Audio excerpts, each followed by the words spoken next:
Brian, uh, It's like she's Christopher has a lot to get through, and today, for our preliminary prayers to set our minds in the direction. So mainly just as a reminder that we are practicing Buddhism in this lineage. This is the goal of this lineage is to um, remove all of the diluted wrong ideas from our mental continuums, while at the same time doing the practices that build up our beneficial, compassionate, helpful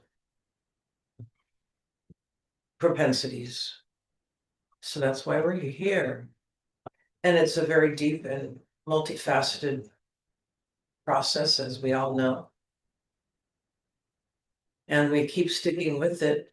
Here we are, obviously karmically bound to each other in this marvelous journey as a sentient being.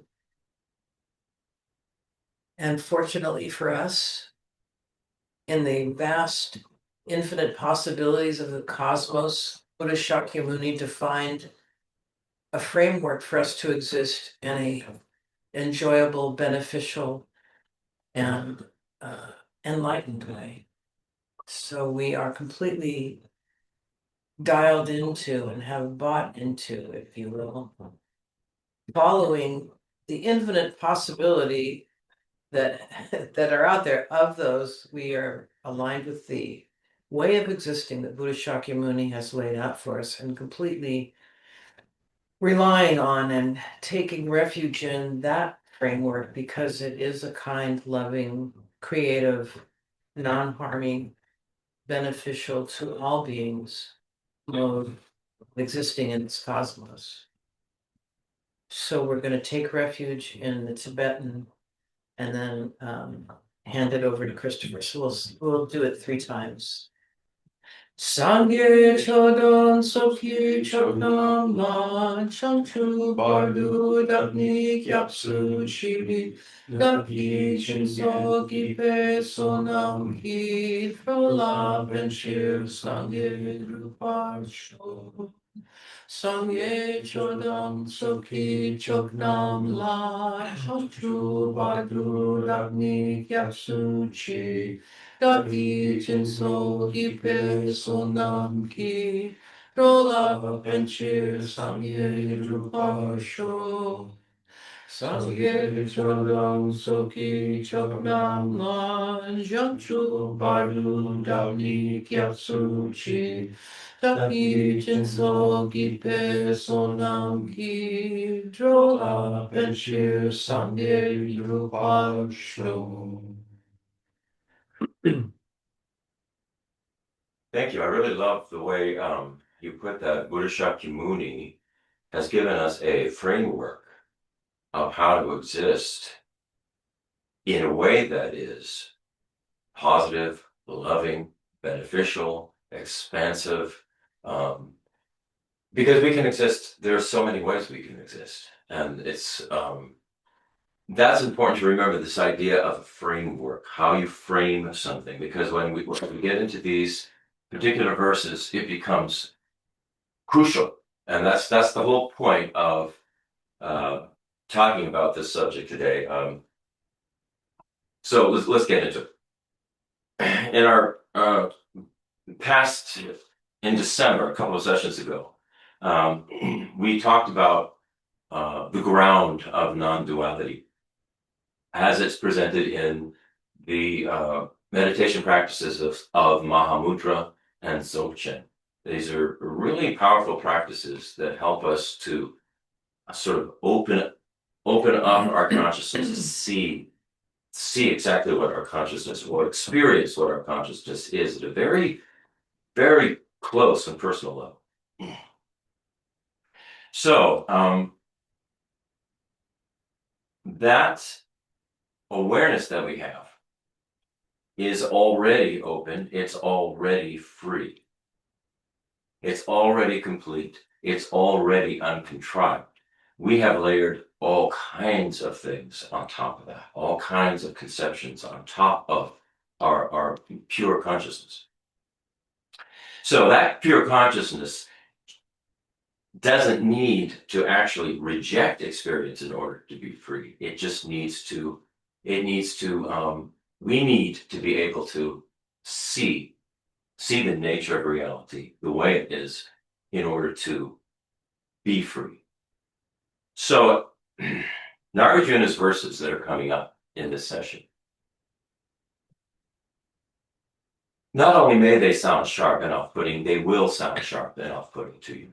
The first time I read these, I was horrified, to tell you the truth, because I didn't know how we could even present this in a way that was meaningful. So I've been, Kavita will corroborate this. It's probably been 6 months or more that I've been trying to think about how to present this information. I knew it was coming up. I thought maybe I'll just skip it. Maybe we'll just stop Nagarjuna right here and not go any further, because I couldn't figure out how to frame it.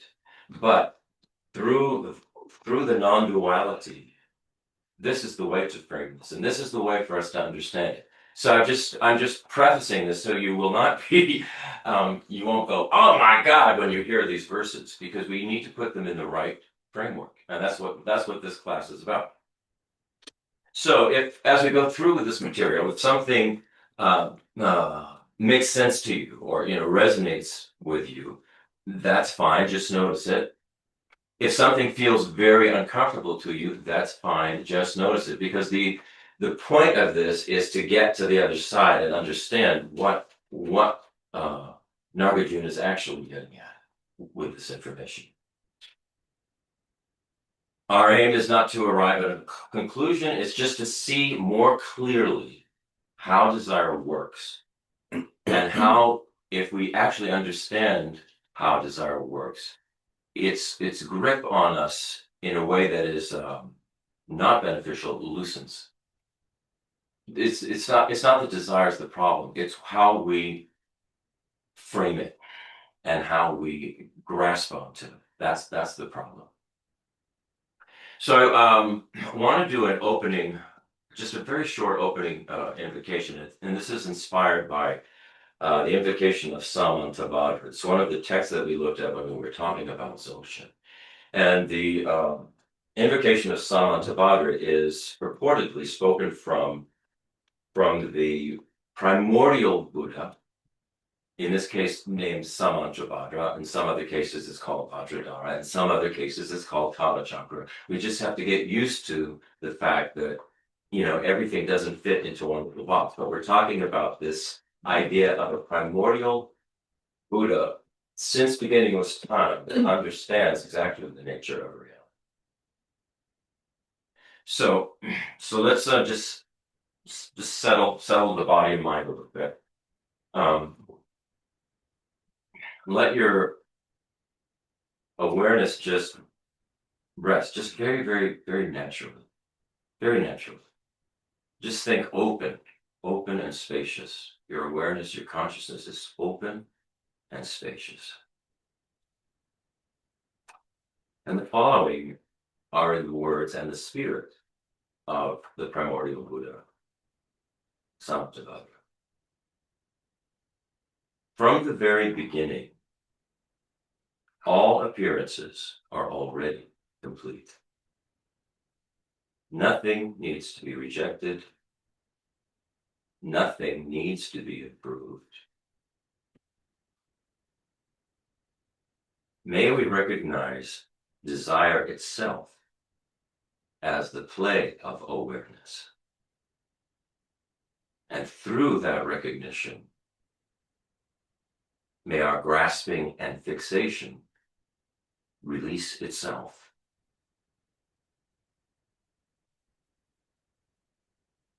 So now just take a moment before we get into this to set an intention here. Not to judge desire, not to suppress attraction, but to see clearly kindly, and honestly.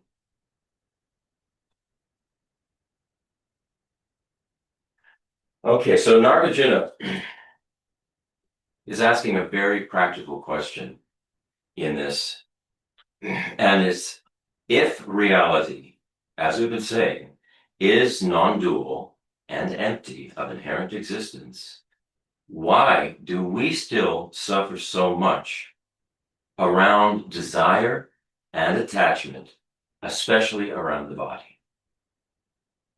His answer is not to deny attraction to the body, not to shame the body or embodiment itself, but to expose to us, how easily the mind slips from simple experience into projection, exaggeration, and grasping and fixating on something. So that's just a little something to bear in mind. So, as I said, Nagarjuna's language in these verses is intentionally sharp, intentionally so. It was designed actually as a strong antidote to obsessive attachment in an ancient Indian culture and spiritual context where sexual desire, especially among kings, remember this is Nagarjuna's advice to a king, is an Indian king, especially among kings and monks, this was a major obstacle to liberation, the sexual desire. Sexual norms for kings and other male royalty were marked by polygamy, concubines, hierarchical relationships, and a culture that celebrated the sexual agency of the king and celebrated male sexual agency in general. I mean, I think we all know this. And this was often framed within political and social considerations and contexts. And for the monks, sexual desire was an obstacle because it could present challenges to their celibate lifestyle within a very large and diverse monastic male community.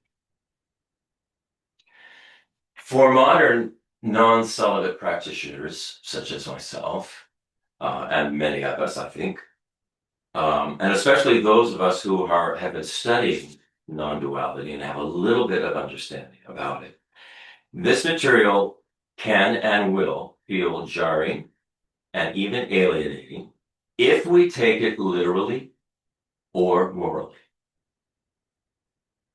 I would say if we take it morally and out of context. Right. Right.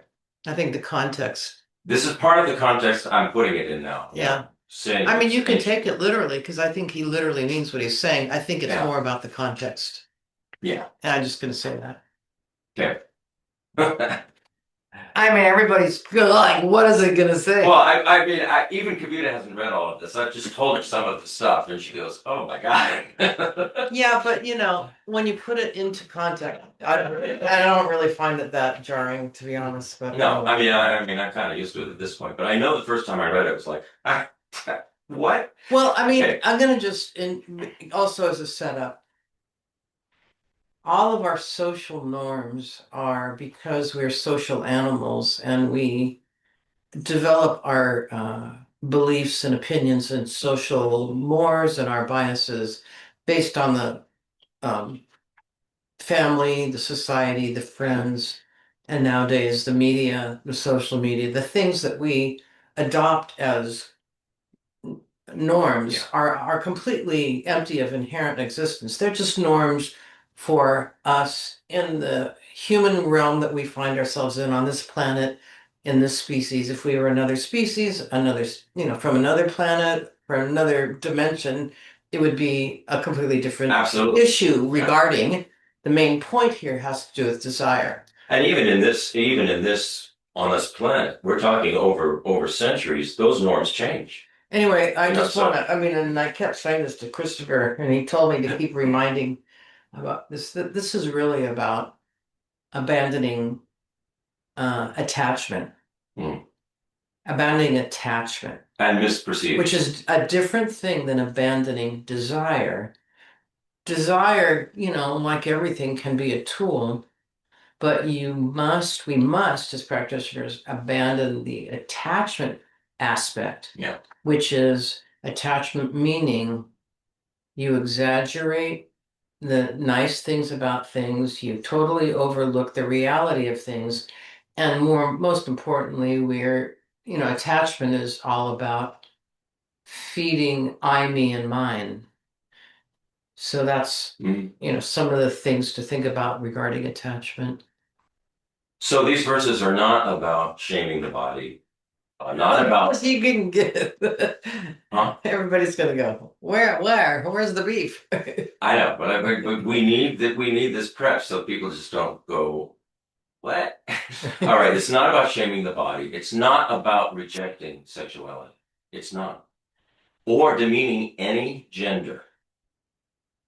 These verses are about dismantling our mistaken perceptions and the habit of projecting inherent existence, inherent beauty, inherent purity, inherent handsomeness, inherent lasting fulfillment onto the body, projecting that onto the body.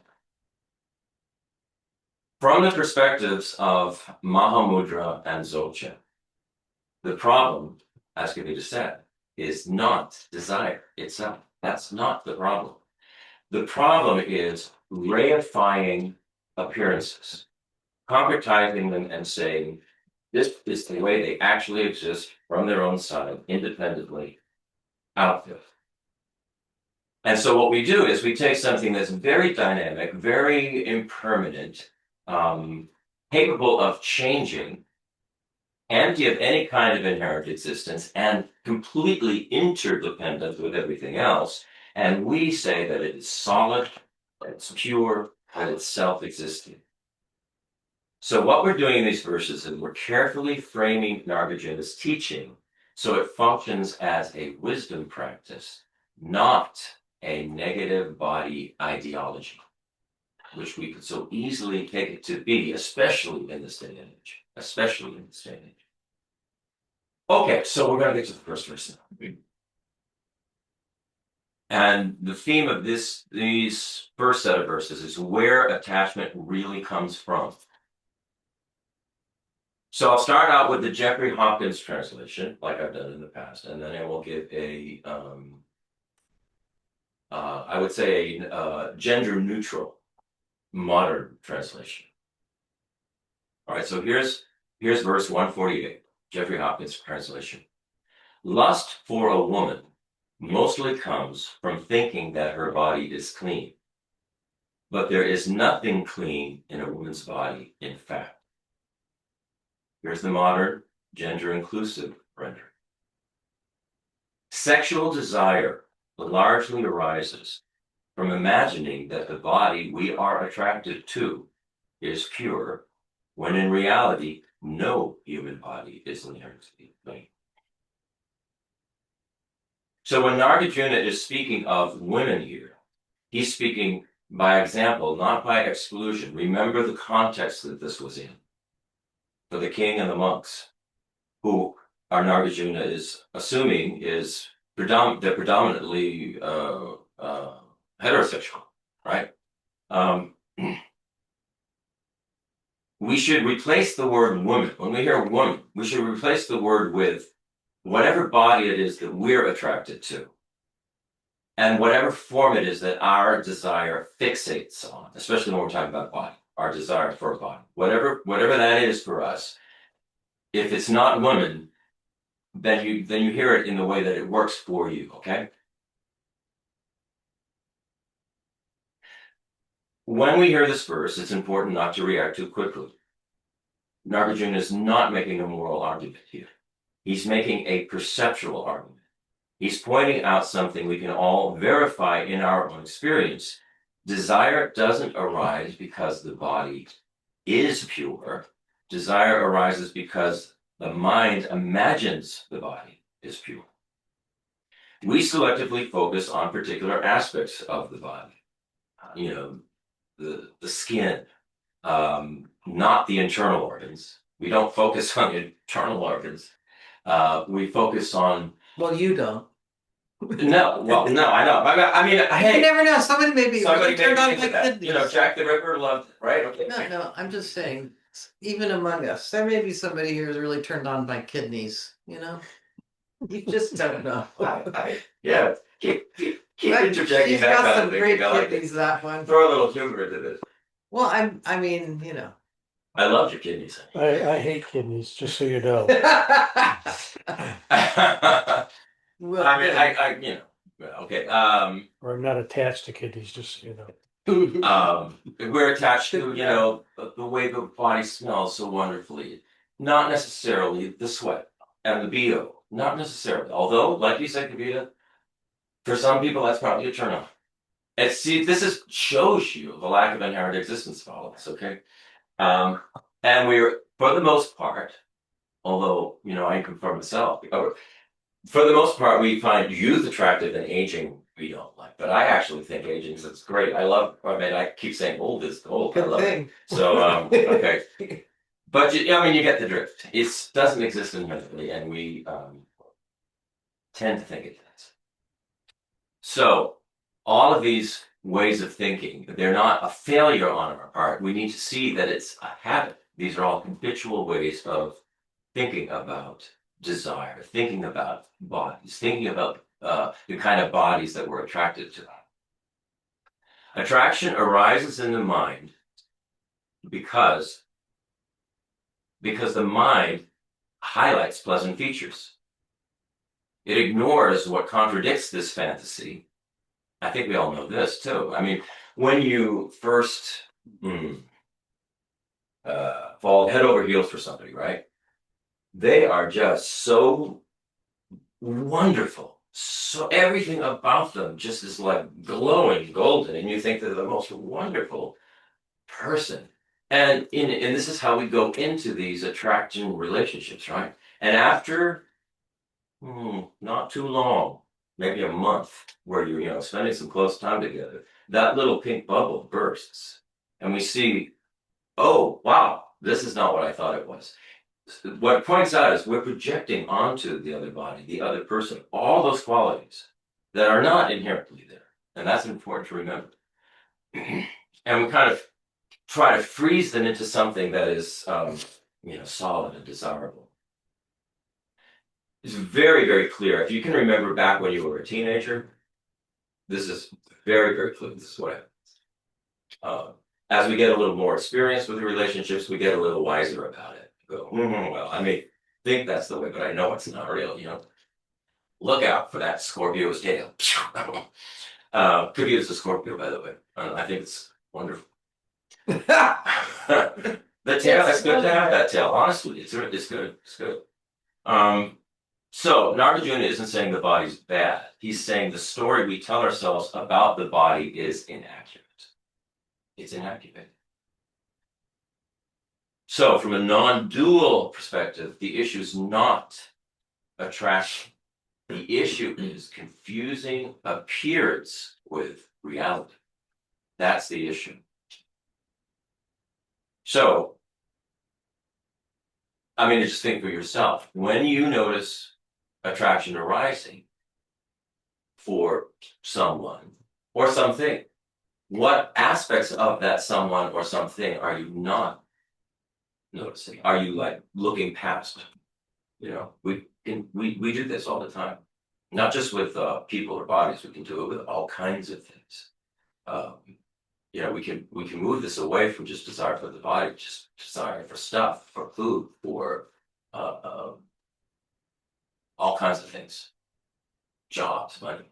What do we overlook because we're so attracted initially to the thing we think it is? We do this a lot.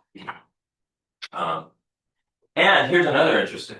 Can attraction be present? Can attraction be present without our mental story that goes along with it? I don't even know if that's possible. Can we actually be attracted to something, like the desire, if we don't have that mental story that goes along with it? What do you I- mean mental story? All the build up, the things we say, you know, the beautiful, this, the fat, I love the way it feels, blah, blah, blah, you know. That we have a story that goes along with it, Well, you're asking, a whole would description. we find something desirable in a generic sense if we didn't have an accompanying Story, reason why we find it a desirable? Be it a body, a vacation destination, a exactly, car, whatever. a Food. dinner, whatever. Are you arguing those come from habituations or? Our own particular personal situations, Yeah, yes, I think so. I mean, when you first see somebody, you may or may not be attracted to that presentation of that person. So, but that doesn't mean that, you've necessarily thought through what I'm attracted to or what I'm not attracted to, or you Yeah, just see what you see and you say Right. yes or no, or maybe, or whatever. Right. That's why I was saying, think back when we were teenagers, do we, do that immediately? Because we have so many, images that were given and ideas of what's, really sexy and what isn't sexy, what's good and what's not good. And there's this idea of, I want to be, like everybody else. And so, wow, that person's really hot, that person's not. And that can carry on well into adulthood. Well into adulthood. I've seen it. And it's unbelievable. I'm gonna just repeat this other facet of this, which is ultimately the most important for us as practitioners, which is attachment and desire.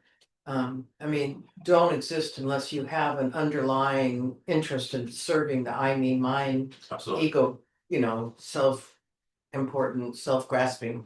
So I just also, that's really an essential Yeah. element of this. This is why this is an important topic, because as we've said many times, all of samsara has arisen due to grasping at me and grasping at mine. That's the cause. And so everything else that rolls off of that is about this grasping. We do it with everything. So this is one of the strongest grasping attachments that we have. It's one of the strongest. Keep going. And so we need to look at this as an example of our attachment for everything, grasping at me and mine for everything. And this is a very strong example. And they often say the thing that pulls us back into when we pass away, we go into the bardo state. The thing that draws us right back into this samsaric existence is the sexual experience. The sexual experience of the parents that are in Our in future having our parents. future parents having intercourse. This is what they say. Now this could change. This could change nowadays because babies So are being born in test tubes. I have a question. Yeah. You have a number of components though working where the desire is also natural to procreate. And so you've got these other psychological issues going on, which you would call story maybe, that bringing that into the picture. And I think it's kind of like we all do, like animals, do we lose the plot? Once the deed is done, then what's left? Then does story like rekindle the next round, or because I think there's more, I believe everything that you're saying. I took Well, care you of think bodies for a living 25 years, and you see what people they either reject it, I'm saying, when you're just taking care of a human body, and you're realizing that these people went through all this stuff when they were younger, and now this is what you have left, and a lot of things don't function anymore. But the one thing that was really functioning, I think the reason we got ourselves into all this was that we have a natural instinct to procreate. Perhaps, but what I would say, and if you look at your own experience, and everybody look at their own experience, it's sometimes people are intentionally having sex for the purpose of procreation. But most of the time, it's not that. No, I get that. Procreation is the byproduct. I get that though, but that's part of and then you kind of wonder when it's over with, okay. Well, I also want to point out. Yeah.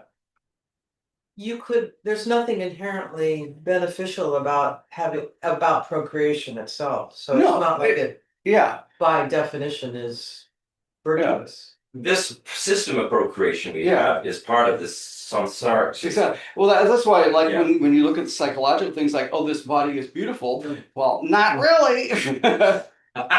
Well, just wait. Yeah. Well, So, I think, in some ways, even the Buddhist monks have to explain or rationalize this idea of the need for procreation to continue the availability or establishment of future practitioners. So there has to be some mechanism independent from attachment that still could include desire on the part of the parents of those people who will become monks to be able to go ahead and procreate. mhm. So it seems to me a tricky thing because my guess, and I don't know this for a fact, but my guess is that many parents, as you say, of future monks aren't really thinking about procreating to make future monks. So, they're procreating to make future farmers and cow handlers and, agricultural help hands and stuff like that. Yeah. Yeah, And the monk comes out of that somewhere. You pick one of your kids and say, you're a monk, and that's it. Well, if you live in a particular culture, say like Yeah. in Tibet, Yeah, right. back at the day, I mean, it was an honor to have your child go to, or particularly your son, go to the monastery. Same with back in the day with Catholicism. It was an honor if your son became a priest. Anyway, It's like that. main point is everything is relative and based on our, story. Yeah. including whether or not it matters that there are monks. Yeah. I mean, if you get into a really big cosmic thing, there's this whole concept of emptying samsara altogether, and also which is a bigger picture, but shorter term, a lot of people do practices, including myself. Many people I know do practices that at the end of, say, may I take a rebirth in my case, it's Shambhala, which is, a realm where I can spend most of my time becoming enlightened. So it circumvents all of this discussion, and probably most monks that have taken various initiations are saying, That's where they want to go. they're not concerned with, I mean, it's diverse, Okay, of course, let's but move it's on. all relative and it's all non-inherent. All right, now we're in the second theme of this whole thing is how to see the body honestly without hatred. Without what? Without hatred. Oh, hatred. So here's verse 149. Here's the Jeffrey Hopkins translation. It's one of my favorite ones that I Just go. quoted to computer a number of times. The mouth is a vessel of foul saliva and scum between the teeth.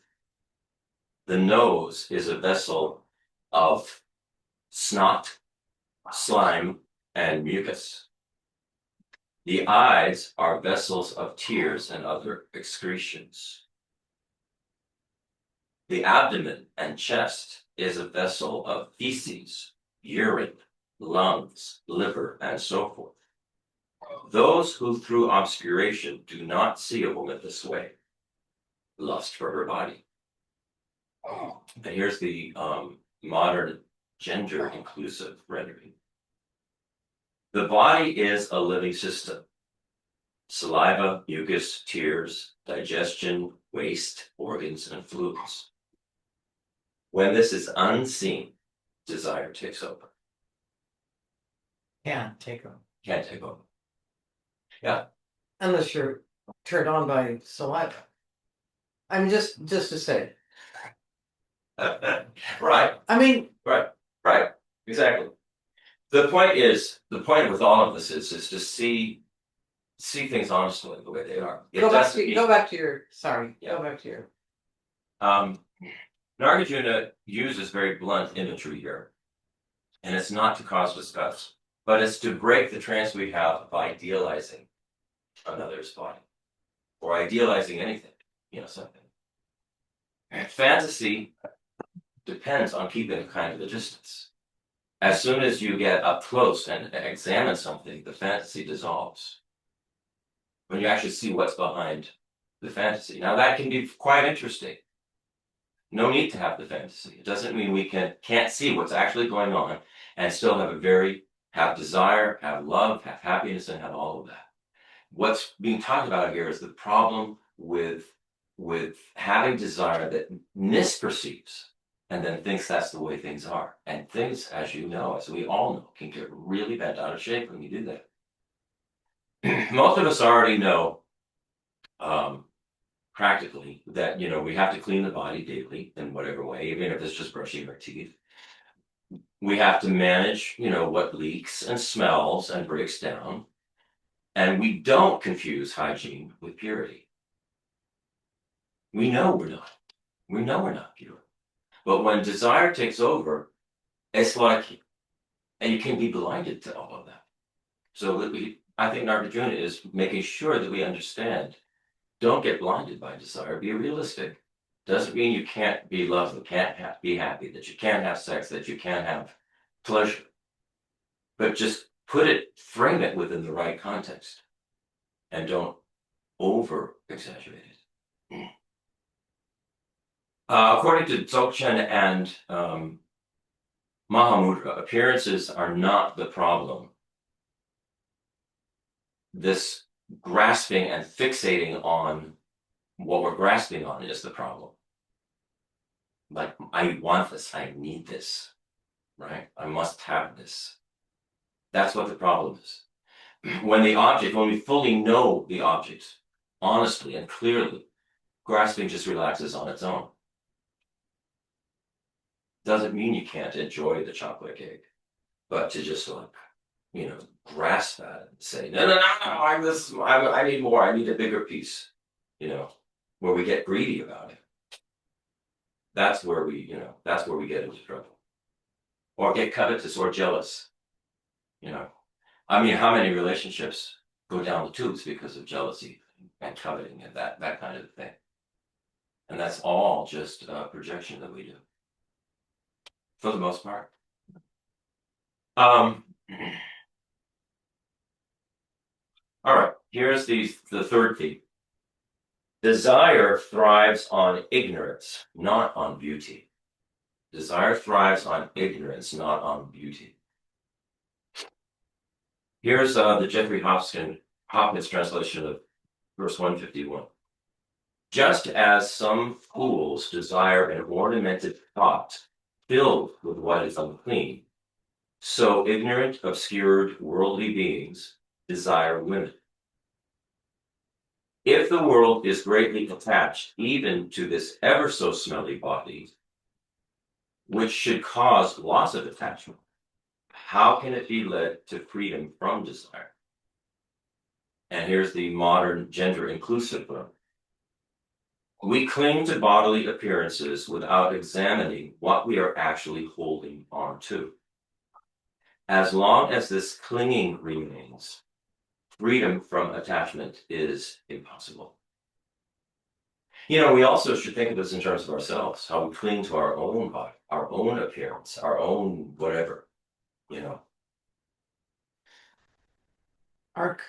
Cling to anything. But and as long as we cling to that, our freedom from attachment to even our own body is impossible.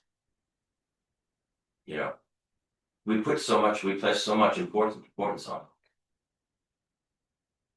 When Patrick and Anna still lived here, we have 2 coffee mugs from the road trip we took with Geshe Drakpa and Lama Pasang. And I probably don't have this anymore, but at that time I still had clinging attachment to that mug. And I would get really my nose would get out of joint when he would use one of those mugs. That's how stupid it gets. Of course, we all know that. We all have experienced And that kind of thing. I mean, I knew it was stupid, so I would never say to him, please don't use that mug, it's like, I should probably just break them and get it over with. Oh, how many people in their growing up or in their family or even now, somebody has their favorite chair that they sit in, right? Oh my God, and if somebody sits in that chair, that person gets so bent out of shape, or the head of the table or whatever it may be. None of that matters, really. It doesn't exist inherently from its own side. It's just a label, but we can look at where we can go with it. So when you then take this same propensity that we have, what you're saying could be the me, mine, and we put it into a relationship, and particularly a sexual relationship with another person. Well, look what happens. It can be quite a mess. It can be quite nasty. It can be quite disruptive to an entire family. I think most of us have seen that. And so this is why this information, these verses are really important.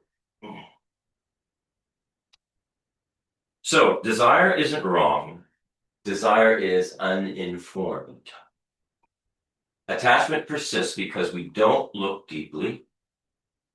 We don't examine what desire delivers as opposed to what it promises. Don't examine what desire actually delivers as opposed to what it promises. And so this is where Nagarjuna is challenging us. He's asking, what do you think desire will give you? Has it ever fully delivered? And that's a really good question. Desire promises some kind of a completion. But actually, what it actually delivers is repetition. You got to do it again because that wasn't good enough, or it was so good you have to experience it again. It didn't actually complete you. It wasn't the fulfillment that any of us are thinking it's going to. And so we go back and we go, well, I need another piece of that chocolate cake because that's so good. And so you have it, and you have more, and you have more. Rabina has a very good example of this. And you can relate this. And she and Lama Yeshe use this chocolate cake example. But they're talking about sex as well with this. You have this one piece of it. And oh, that's so delicious. I think I need more. And then you need more. And then you need more. And it isn't satisfying anymore. And so you keep looking for something else that would be satisfying, more satisfying.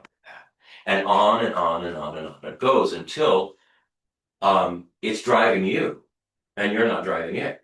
And you're never, ever fully completed or satisfied in terms of that kind of a thing. And that's what Nagarjuna is pointing at. This is a really mundane example. I don't know. I'm sure Don and Christopher, and I think we all experienced this. During many of our holiday meals, my sister was here and we had many group meals. And it was sort of funny. They were always good meals. And all of us start talking about how we could make it better. It was like, it was weird. It was like, wow, this would be really good if, or maybe next time we should do this. It's sort of funny. Or have you ever, any of you, I'm sure, a situation where you're in, I don't know, it could be with your family or something, or somebody is, or a friend, and they're preparing dinner for you. They get the dinner all ready. They put all this work into it, and they immediately start apologizing for what's wrong with it before you can even take a bite. Yeah. Because that's a different thing. They're not satisfied with what they did. Well, yeah. They're not able to let it go. Yeah. Anyway. It's the same thing. It's this insecurity. I need more. Mm-hmm. And let me set you up so you'll go, oh, no, it's delicious. Exactly. What are you talking about? Yeah. I mean, we also get into manipulation with this kind of thing. More affirmation. Yeah. So, just for yourself, we don't actually have to discuss this because there's not enough time. But what does desire promise you? Look at your own desire, whatever it may be. What is it promising you? And what does it actually give you over time? What is it actually giving you over? All right, here's the fourth theme of this. Projection is the real issue. Projection is the real issue. Here's the Jeffrey Hopkins translation. Just as pigs are greatly attached to a site of excrement, urine, and vomit, so some lustful ones desire a sight of excrement, urine, and vomit. This city of a body with protruding holes from which impurities emerge is called an object of pleasure by beings who are stupid. Once you yourself have seen the impurities of excrement, urine, and so forth, how could you be attracted to a body composed of these? Why should you lust desirously for this while recognizing it as an unclean form, produced by a seed whose essence is impure, a mixture of blood and semen? Now, we can all question that. No need to. Let's just keep going. One who lies on this impure mass covered by skin, moistened with those fluids, merely lies on top of a woman's bladder. If whether beautiful or ugly, whether old or young, all female bodies are unclean, from what attribute does your lust arise? Now for myself, I could say, I understand all of that. I know all of that. Really, the thing that I'm most attracted to when I'm talking about my own, sexual experience is the energy of the person. It's the energy of my wife. It's the being that she is, and the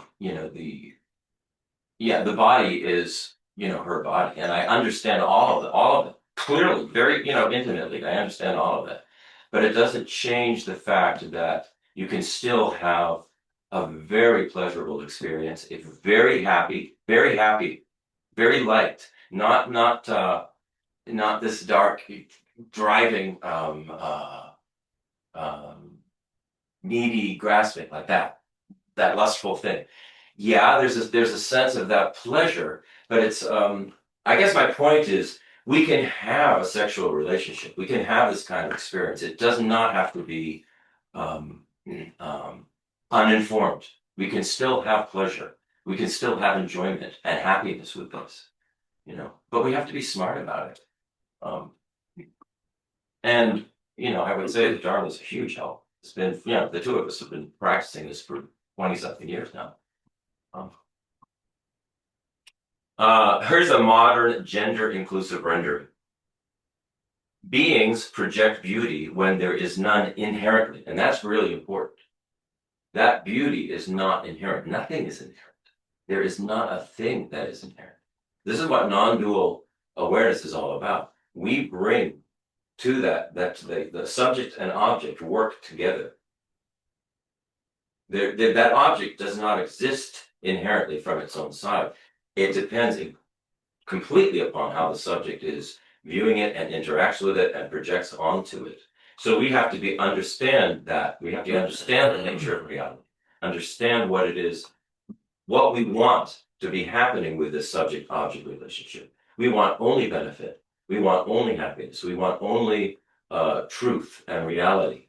And that's what we're looking for with Buddhism. Like Kavita said, the Buddha has given us a way to frame our existence so that existence is happy, it's beneficial, and it doesn't involve all of this suffering and trauma and an incredible pain that can occur. When we are misinterpreting and misperceiving. It's actually this is quite a powerful teaching. So when we get to this point, where he starts going through the list of everything that's gross wrong, it's where many readers sort of go, I don't know about this. For sure, I did.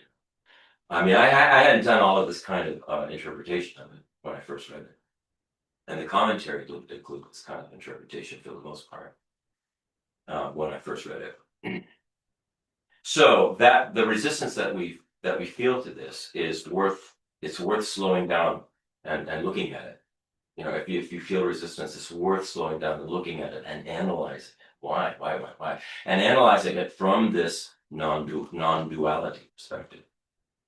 Nagarjuna is not asking anybody to despise the body. He's asking us to look carefully at what we're actually responding to. what we're actually responding to. From a non-dual perspective, the key issue isn't the body. The key issue is projection. What are we projecting onto that body? Like I was saying before, if you're projecting, I just love the energy of this person. I love this person. We're having a happy, wonderful, joyful time together. It's great. Nothing wrong with it. And there's nothing that feels wrong when you're done with it either.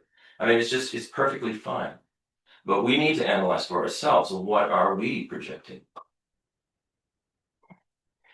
What we don't desire, quote, the body as it is. What we desire is, usually when we get to this, we're just going without thinking about it. Sort of an edited image. We have an image and we take away the things that we don't want to look at. An edited image. We have a remembered feeling. Like, wow, that first time I had a piece of chocolate cake, can I get that again? We have a remembered feeling, and we have a fantasy that it's going to fulfill us. A fantasy of some kind of fulfillment. If you take all of those away and just get real about it, it doesn't have to be so, it doesn't have to be a problem. So the skin becomes a screen onto which the mind projects meaning. So Nagarjuna, his question then is quietly upsetting if you really think about it. If bodies share the same basic nature, all bodies share the same basic nature, what exactly is the mind grasping at? Why are we so picky and choosy? What are we actually grasping at? If everybody basically the same nature. It's an interesting question. And it's interesting to think about it.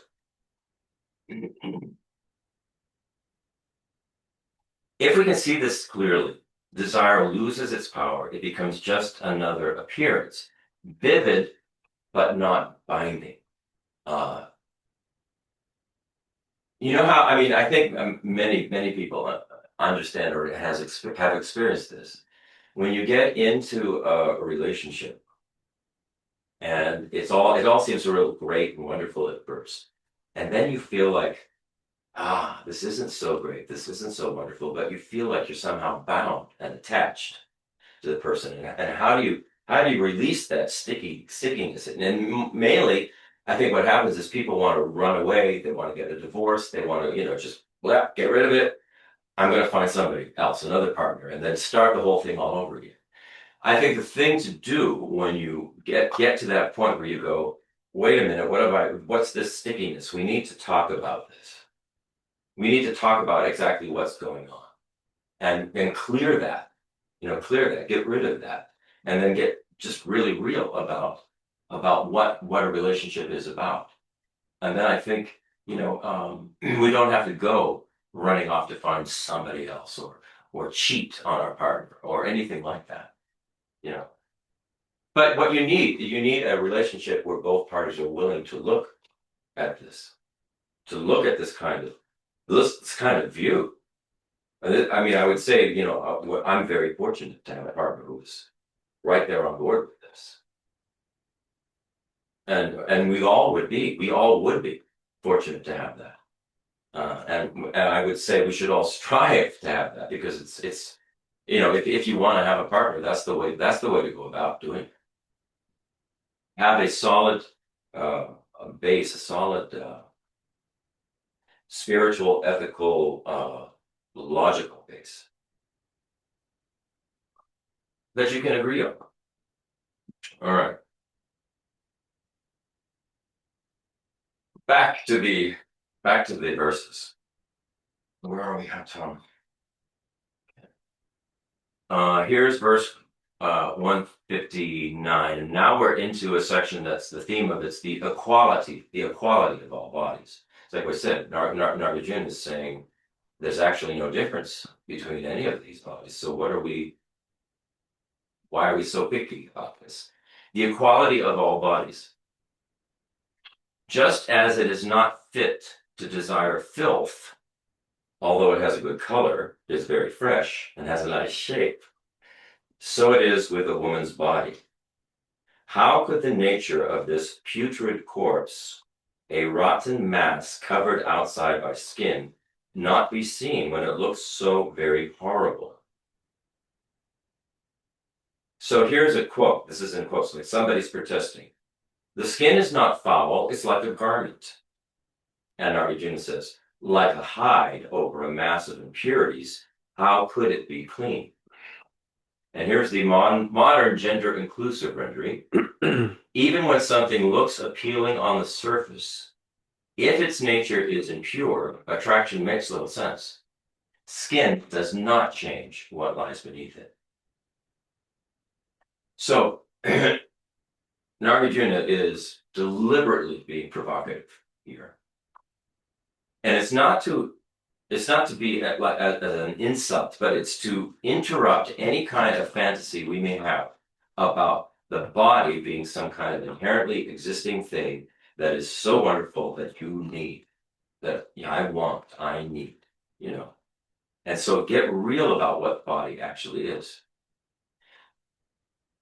The only way attraction will survive in this way is if we don't look too closely. I mean, if actually who would, in their right mind, let's take an example, not of a person. Say, you're very attached to your pet. Say it's your pet cat, and your pet cat sleeps with you all the time and is such a companion and wonderful, and you love that pet and all that stuff, right? As soon as that cat dies, you think you're going to take that back to bed with you? Because that's what the body is. What we're attracted to with the cat, with a person, with anybody, is that energy that they have, the relationship that we have with them. Yes, then their body, everything looks beautiful to us, but it's not the body that we're attracted to. It's not. The thing that actually makes us happy, that actually what we love, is the relationship and the energy and the being, it's not just the body. It's not. And this is where we can get pretty messed up. From a non-dual lens, this is not about replacing attraction with disgust. It's about replacing selective attention to something with an understanding of the wholeness, the whole package. When we see only color, shape, and youth, desire can intensify. When we see the whole picture, time, decay, impermanence, the desire sort of relaxes a little bit. It doesn't become so compelling, not so needy. You become much more realistic about the whole picture. And for all of us, I think there are aspects of desire or reality that our desire will sort of edit out. If our desire gets in the way, we'll overlook many things to get to the object of that desire. And we need to be careful with that, because we can wind up stepping on other people's toes, doing things we shouldn't be doing. And this is not just about bodies. This is anytime we have a desire for something, and that becomes so strong that we sort of edit out everything that's around it and just focus on that. We can miss a lot of harm that we can cause by going after that particular thing and not seeing the bigger picture. That's important. That's an important point. Okay, here's verse 162. Jeffrey Hopkins. A pot, though beautiful outside, is reviled when filled with impurities. Why is the body filled with impurities and foul by nature not reviled? If you revile against impurities, why not against this body, which befouls clean scents, garlands, food, and drink? I guess it's saying when the body takes all of this in, Mhm. What does it turn into, right? So here's the modern gender inclusive rendering. We reject containers filled with filth, yet we idealize the body, even though it produces waste continuously. That's kind of funny. Robina has a nice way. We're nothing but a walking sewer. A walking sewer. And that's one way to look at it. But again, it's we have to look at what actually are Sorry, we venerable attracted to. Robina. Yeah. So Nagarjuna is pointing out a double standard, and it's one that we all live with. We're very clear about impurity outside the body. Inside the body, we suspend that clarity, and it's not because we're being hypocrites. It's just we have this. No, I don't know. It's like a built-in habit to just not even see, not even think about it. We know it's there, but we don't. We just go, well, as long as I don't see it, that does its thing. It's fine. What matters is like the outside, the skin, the hair, the clothes. So that's kind of just an interesting observation. From a Madhyamaka view, the body is neither sacred nor shameful. The body is a functional process. Seeing this clearly, if we see this clearly, it will free us from extremes. We won't worship the body, and we won't reject it either. We'll find that, the Madhyamaka, the middle way, how to be with it, how to be with the body, how to be with the sexual partner.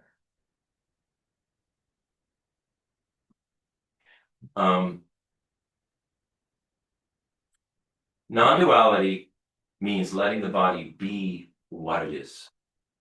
Don't add to it and don't take away from it. Here's the next verse. It's going to be more about impurities. Just as one's own or others' impurities are reviled, why not revile against one's own and others' unclean bodies? Since your own body, and this is talking to the king, since your own body is unclean as a woman's, is it not suitable to part from desire for self and other? And here's the modern gender inclusive rendering. If all bodies share the same impure nature, why cling to one and reject another, including your own? That's a big one. Look how many of us reject our own body. We criticize our own body. Why? Why? Just let it be what it is. That's an interesting thing, and I think all of us are aware of that. All of us are aware of the self-critical aspect that we have towards, I'm too this, I'm too that, I'm losing my hair, I'm getting old. I think we just have to get a lot more. We have to think of that Madhyamaka middle view and just get a lot more clear about everything, and think about what actually matters, what really is important. The important thing is strong, productive, happy, beneficial relationships.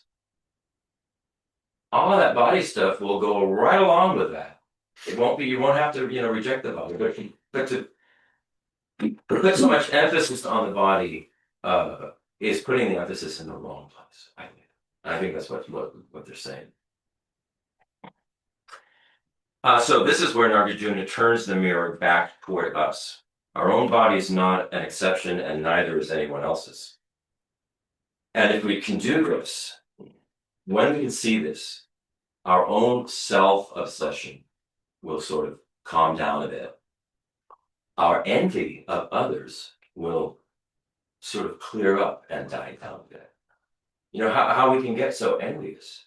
It's because we feel they have something we don't have that we want. If we get more real about bodies, not only our self-obsession, but our envy will calm down. And then the comparisons that we make. I mean, how often do we make comparisons? All those comparisons will lose the grip that we have, that they have on us.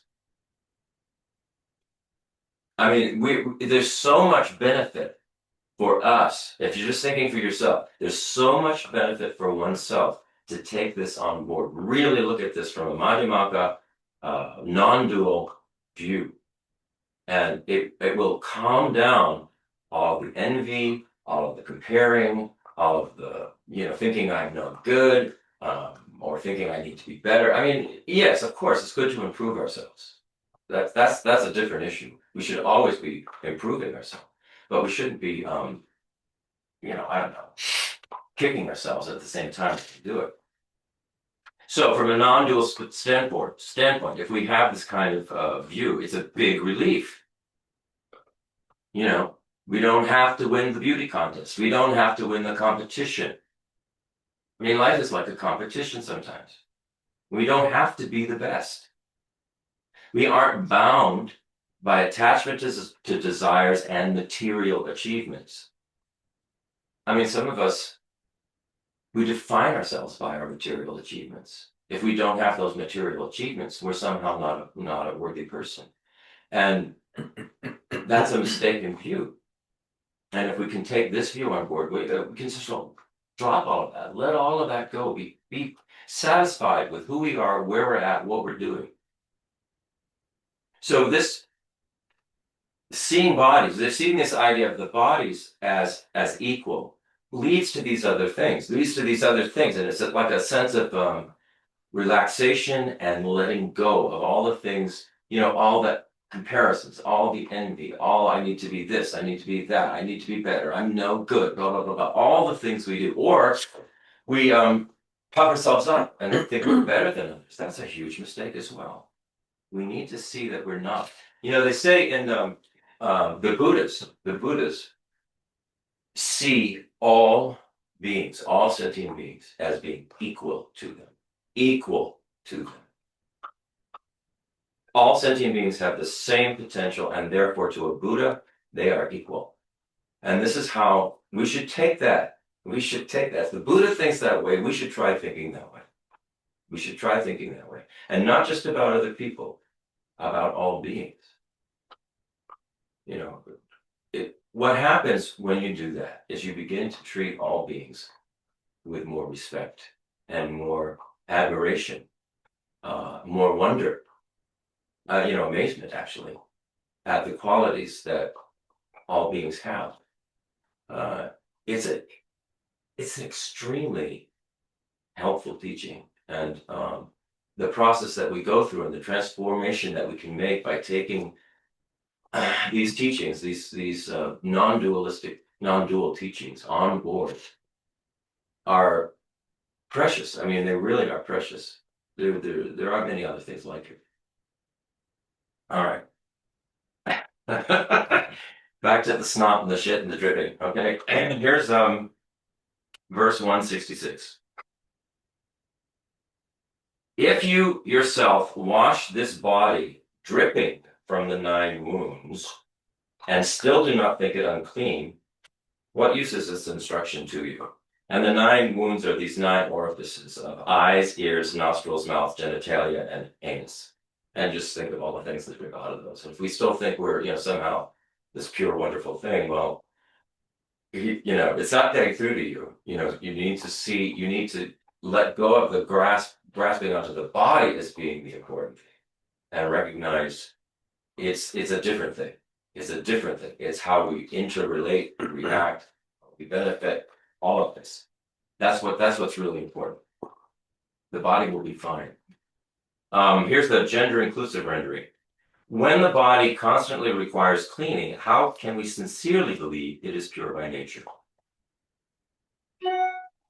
We bathe, we groom, we use deodorant, we wear perfume and cologne. Why? Because the body naturally breaks down. It gets smelly. It naturally does. We have to. And if we haven't had time to take a bath, then we put on the cologne and the perfume. I was thinking the other day, my God, it must have been awful back in Nagarjuna's day, or just even like in the 1700s or 1800s, when people didn't bathe often and all they did was just sort of covered up with perfume. I can't even imagine what that smelled like. Anyway, that problem that we have is not caring for the body. It's mistaking maintenance of the body for purity. that our bodies are pure. Our bodies are what they are, and when we have to keep them clean, we have to take care of them, and then they're going to get old and we're going to die. That's just what it is. So what are we doing with our time? What are we doing with our life? You know? From a non-dual view, clarity matters because misunderstanding, and you can see this when we misunderstand our attraction and desire toward bodies. Just think about relationships of either your own or ones that you are very, very aware of, that are just within your own family. When misunderstanding occurs, this misunderstanding fuels suffering. I mean, real suffering. If we can see this very clearly, it interrupts this chain of we've got this attachment, or we have, well, first of all, we have a misperception of something. Then we have an attachment toward that thing. So misperception leads to attachment. When we have that attachment for that thing, it leads to some action we take. Now, if we desire it and we want it, we're going to grasp at it and do everything we can do to get it, even if it means running over other people to do it. And that's where the karma comes in. That's where we generate karma. So we have this process where we have a misperception, we're attached to something, we take action toward that something, and that generates karma. And is the karma going to be positive, or is the karma going to be harmful? And that's really what matters. And much of that has to do with how we frame it in our own mind, in our own consciousness. This is why these purification practices, like the Vajrasattva practice, they are powerful because we're reframing in our own mind what we're thinking about these different actions that we're taking. And we are changing the way we behave and think about how we behave. It's not some magical formula. It's not the Buddha or Vajrasattva magically taking away all of our sins. It's we are retraining our mind to see exactly what works and what doesn't work, and why ethics matter, why they're important. And it changes our karma. That's why these practices work. It's not hocus pocus. I hope that's really clear, because those practices are really, really good. So we're really close to the end here. It's amazing. Told us not to ask any questions. I know, it's smart. Not as much discussion. We'll just leave that there.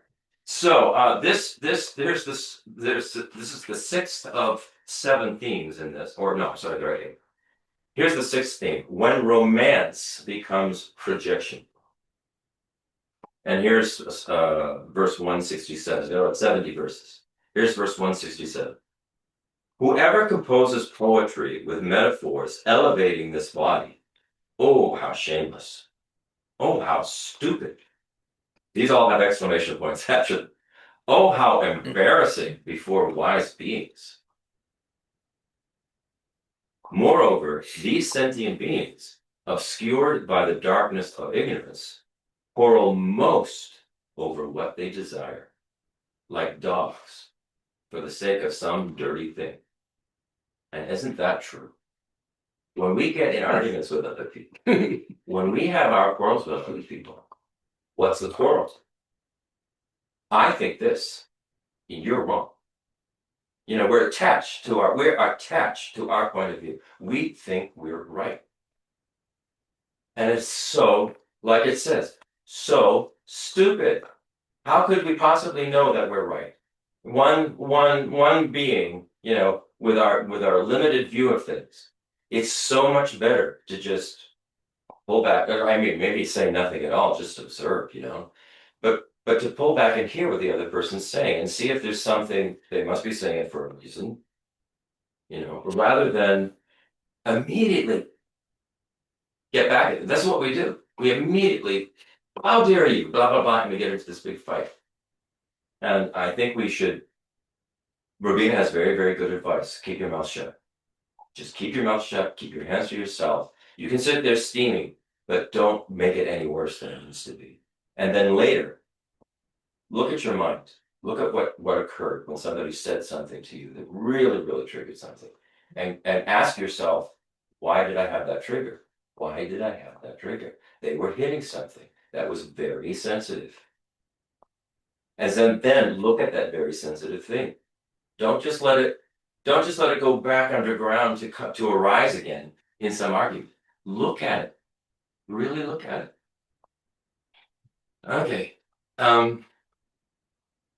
Here's the modern gender inclusive rendering. When we exaggerate the body through fantasy and praise, we reveal confusion rather than insight. Clinging breeds conflict, not fulfillment.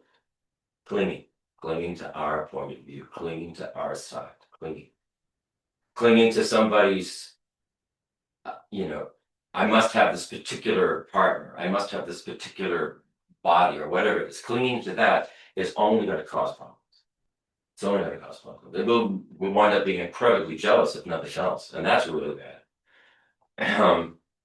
So Nagarjuna isn't mocking poetry. Remember, this was about people writing beautiful poems about romance.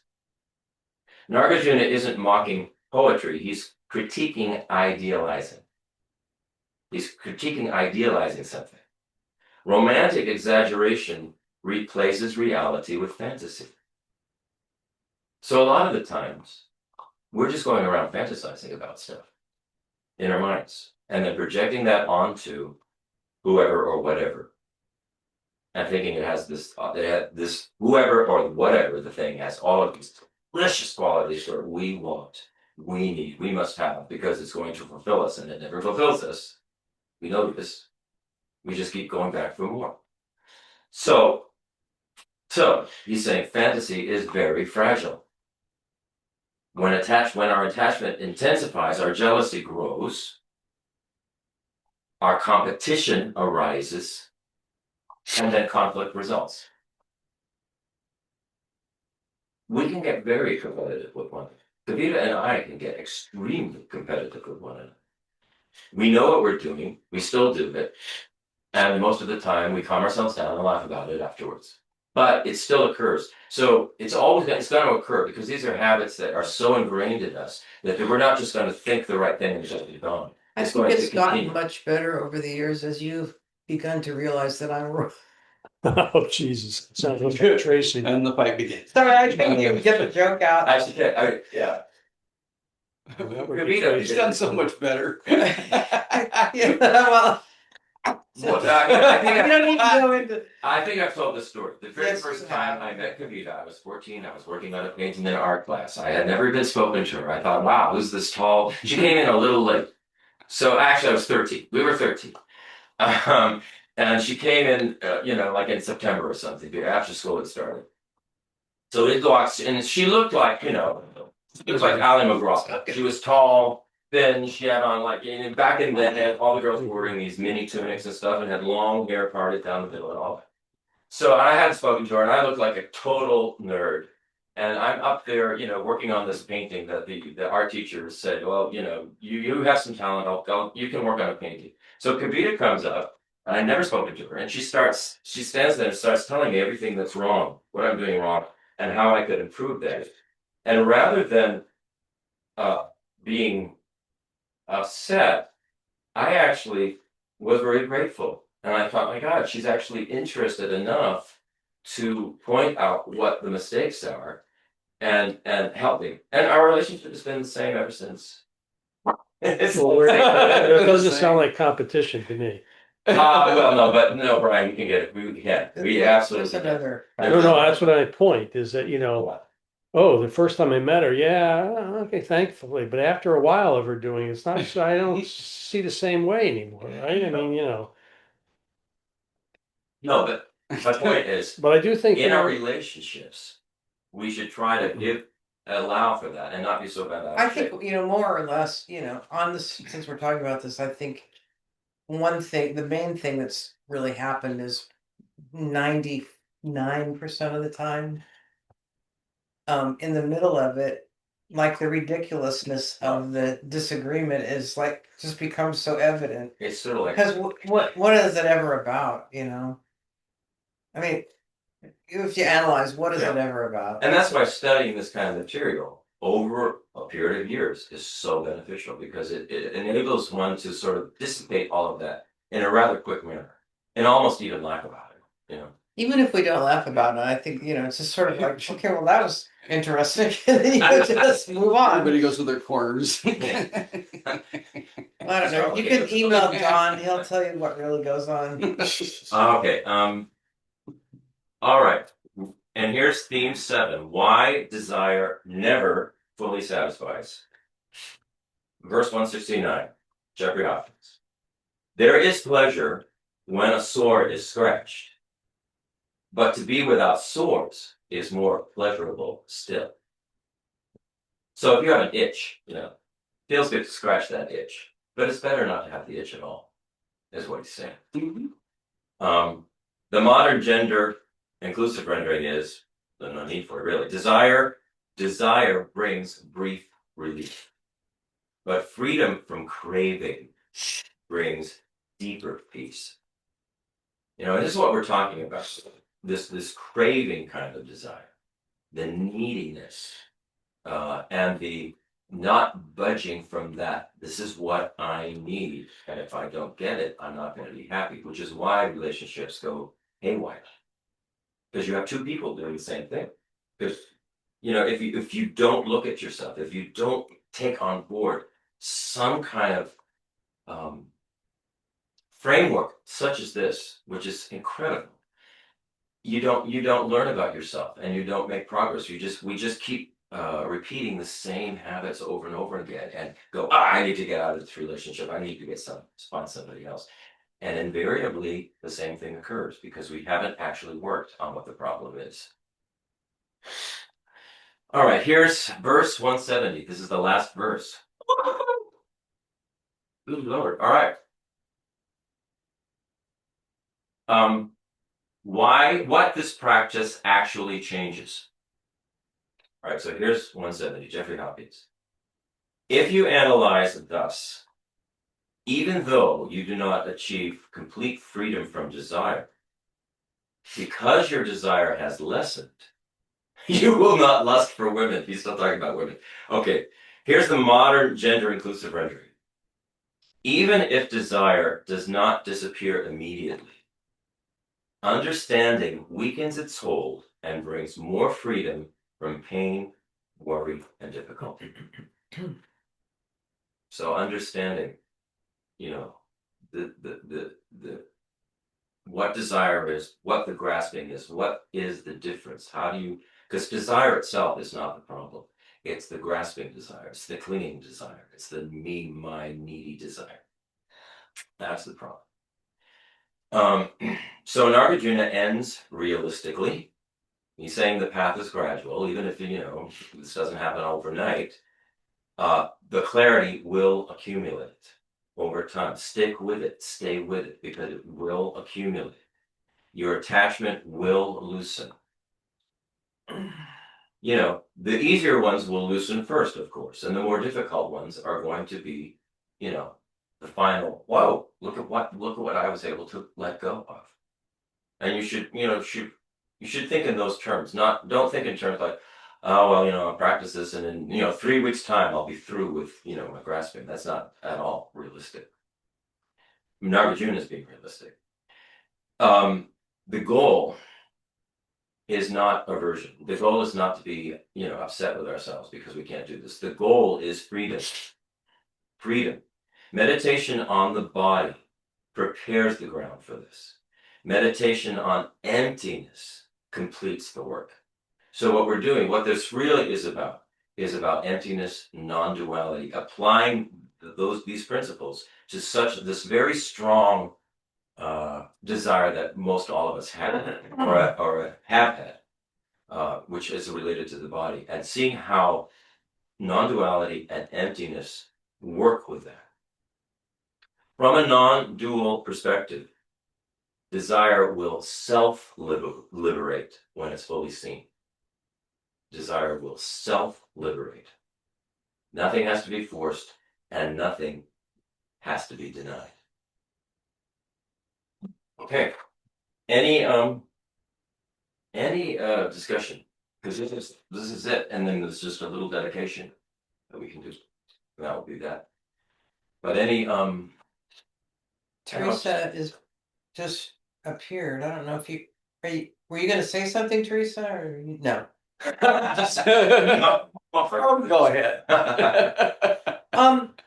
There is something that I recall Lama Pasang talking about. This is years and years ago, asking him something about the problem with sexual stuff at the monastery, and he just sort of mentioned in passing that when they're young monks, they're taught to meditate on the body in this way.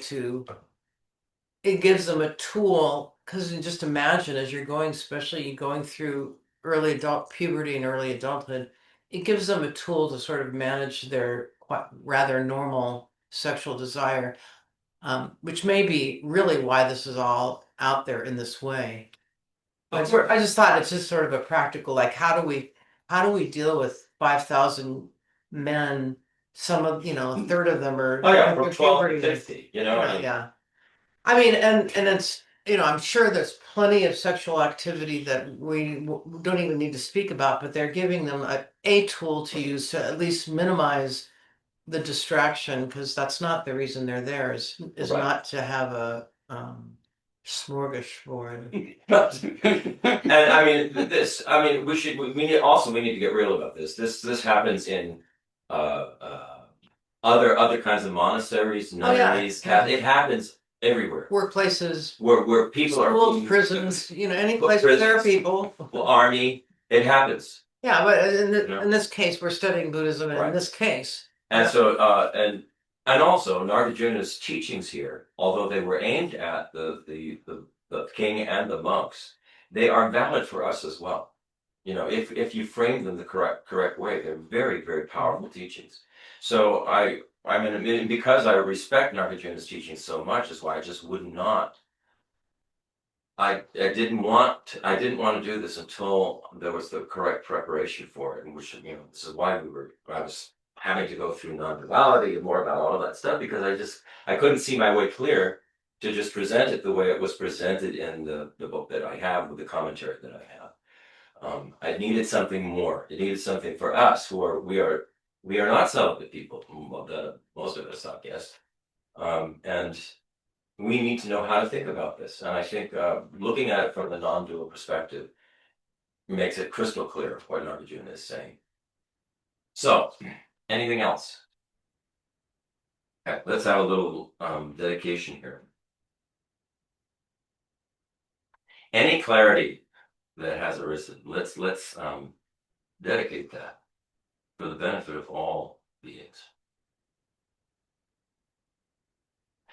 Through recognizing appearances as empty and vivid at the same time, may desire self-liberate without struggle. May we relate to our bodies and the bodies of others with clarity, respect, and easiness. May this understanding support awakening for ourselves and all beings.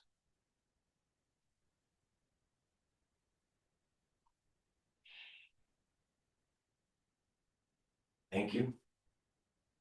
Thank you for working 6 months on this.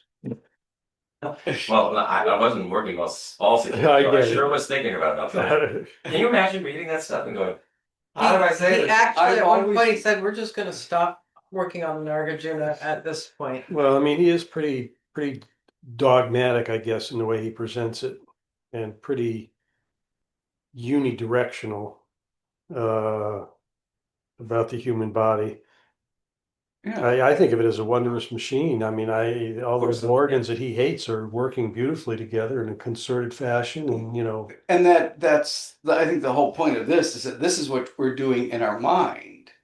We have turned it into something. There's nothing wrong with. You have to have some better out than in. Yeah, I mean, right. I mean, it's so a good design in a way. it is. It's so, and that's a quote from a doctor. but I don't like kitties. I don't like. don't like the taste and I don't like eating what filters urine somebody's whole life. Right, Oh, no wonder. I that makes never thought about sense. that. So Oh, most good. kidney pie. That ends all that. No Now, liver, now, no now you're liver, sounding like Nagarjuna. no liver. I used to at work, we would hear intelligent design. Uh, We're like, oh, go on. Yeah. I have a mean, comment about that. I, I don't see anything wrong with, semen and ovum. Right? well, there is this whole teleological or evolutionary argument about, the reason that, a woman is born with a certain number of ova for her lifespan and that they go through, periods where they can procreate and then they end up going through menopause and can't procreate. And that's the main reason for us living a certain age was really based just to procreate. And once you're done with the ability to procreate, you shouldn't stick around anymore. Interesting. And That's how people are with chickens. Because they also have a limited number of eggs. Let me add, for humans, there's also the grandparents' role. That's why they live a little bit longer than just If giving you birth live for, long, you have 10 years and then dropping dead. thank Okay, you. so- Point, Claudia. This is an evolutionary thing now. Grandparents have to live much longer. I was like, dropping dead isn't always guaranteed. Yeah. In which Lindsay's dropping, so. Oh, is she? Yeah, Oh, goody. so I don't think she's gonna make it Gonna out in be- January. Okay. What's the C-section date? Officially, it's February 10th, but she's not. She won't make it No, out. she won't make it out. Well, our time has come. I'm so glad to have this time together. Now pull on Thank you, guys. Thank you. Bye. Bye-bye. Thank you. Bye. Thank you. Good to see everybody. Yeah, Happy New Year. Happy New Good Year. to see you guys. Happy Happy New Year. Yeah.